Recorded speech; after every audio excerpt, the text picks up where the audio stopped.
Earlier today, I left hamburgers inside of my car, and about 2 hours later, this is what it looks like. And in my car, it's currently over 200 degrees, so I know these hamburgers turned out well. And this is what the hamburgers looked like. The patties were well done, and that's how I like my hamburgers, so I know this is gonna be good. And the buns were extra toasty, and with my condiments, I always put a happy face. I'm not the only one who puts a happy face on my burger still.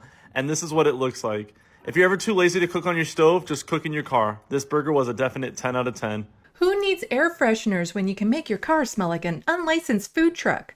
I'm sure after a few days that odor will mature into something that will make any meat lover a vegetarian. This is Rebel HQ. I'm Sandee Lovas.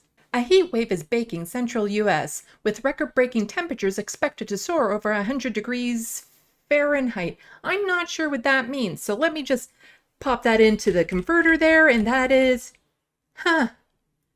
38 degrees Celsius. Wow. It's so bad people are being urged to stay indoors. So what happens when your car is your home?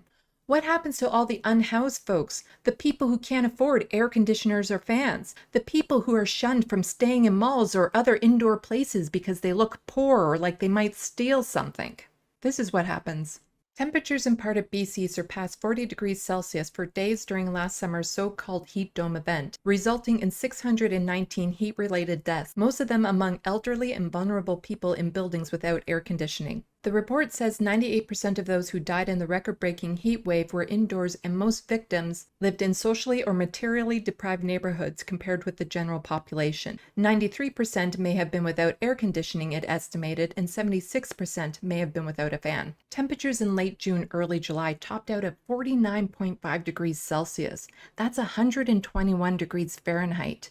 During that time, a wildfire ripped through the village of Linton, BC, killing 2 people who were unable to run to a safe spot to ride out the fire due to their age. During the heat dome, this is what BC Premier John Horgan had to say.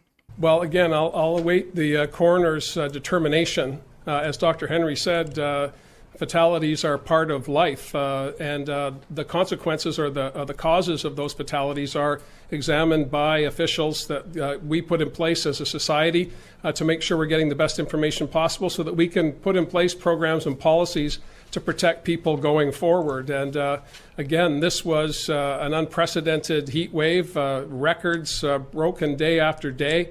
The public was acutely aware that we had a heat problem, and we were doing our best to break through all of the other noise to encourage people to take steps to protect themselves.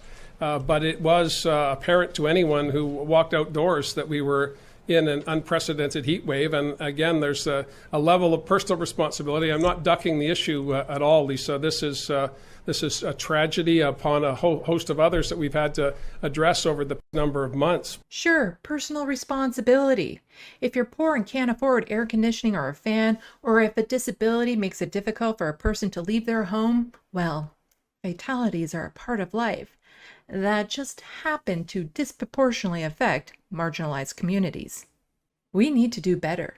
Infrastructure must be improved to handle the extra need in electricity. Homes need to be built with extreme temperatures in mind. Access to air conditioning must become a right.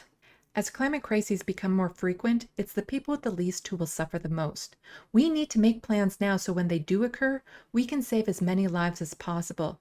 Simple things like ensuring people have enough water to drink or can sit in an air-conditioned cafe will make the difference if they survive or not. So when blackouts happen, as I'm sure some will, and a few people get it in their heads to use their car dashboards to cook their meals, we can add food poisoning to the list of injuries caused by extreme heat. For more of my stuff, look for me on social media's left of the box.